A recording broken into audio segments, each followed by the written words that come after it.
Hello, Erin Weaver, here again for another video while pursuing my master's degree. For this video, I will be discussing psychological constructs. However, changing interest here to the construct of resilience, which was the focus of my Week 2 assignment. My interest in this area led me to a specific research question. What are the common coping mechanisms used by resilient adults in high-stress professions? Which I can closely relate to being a full-time employee. Focusing in, psychology defines resilience not as a fixed personality trait, but as a dynamic, learned process of adapting well in the face of adversity, trauma, or significant stress. And in demanding fields like healthcare, military service, or high-pressure corporate roles, understanding how people successfully navigate intense pressure like this is crucial. To explore my research question, I used the APU Systems online library to search the APA Psych Articles database, looking for peer-reviewed articles that could provide a comprehensive view of resilience. The first article I reviewed was a 2026 study by Liu and colleagues titled "The Relationship Between Occupational Stress and Anxiety Depressive Symptoms Among Employees: The Moderating Role of Occupational Health Literacy." The researchers wanted to know if having high occupational health literacy, which is the ability to understand and use health information in the workplace, which could protect employees from the negative mental health effects of job stress, had any validity. They conducted a large study with over 6,000 employees and found that while high occupational stress was linked to increased anxiety and depression, this link was much weaker for employees with high occupational health literacy. This study identifies a key cognitive coping mechanism. It shows that being able to access, understand, and apply health information acts as a protective buffer. Essentially, knowledge and proactive health behaviors are a form of resilience that empowers individuals to mitigate the harmful effects of stress in their professions. This highlights the importance of active cognitive strategies in building resilience. Next, I explored the interpersonal side of resilience with an article by Shanklin and Saby, also from 2026, titled "If It Does Not Kill You, Does It Make Me Stronger? The Double-Edged Consequences of Observing Resilience in the Workplace."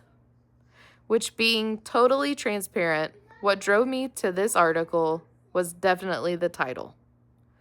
Their research question was, however, intriguing. How does observing a coworker's resilience affect our own psychological state?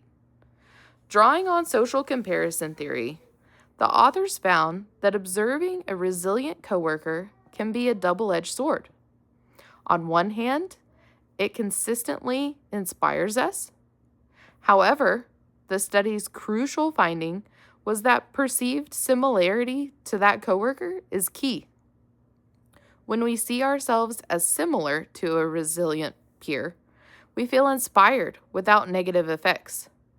But when we perceive ourselves as dissimilar, we are more likely to feel anxiety.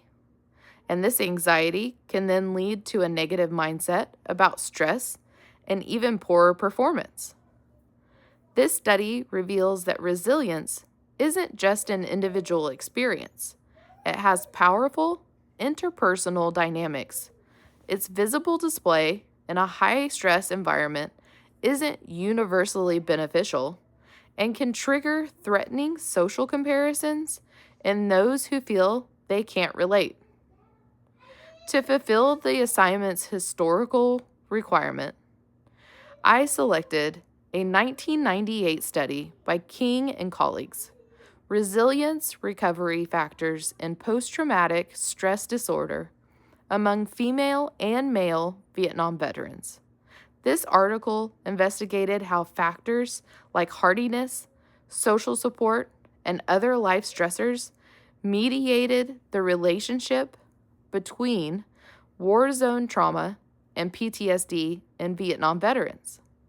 The researchers found that two resilient recovery factors played a critical role: hardiness, which is an interpersonal resource, combining a sense of control, commitment, and challenge, and then functional social support, which is the perceived quality of support from others.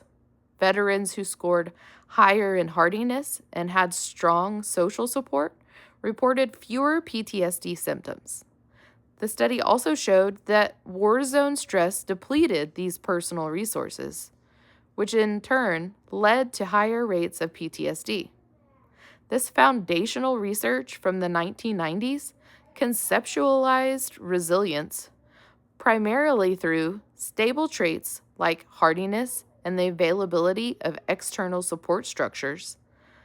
This ultimately provides a valuable contrast to more modern views, which we see resilience as a more dynamic and continuous process.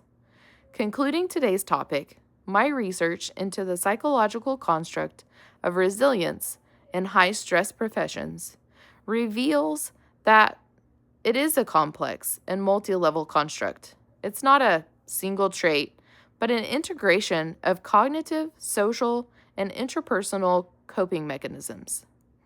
The three articles collectively illustrate this.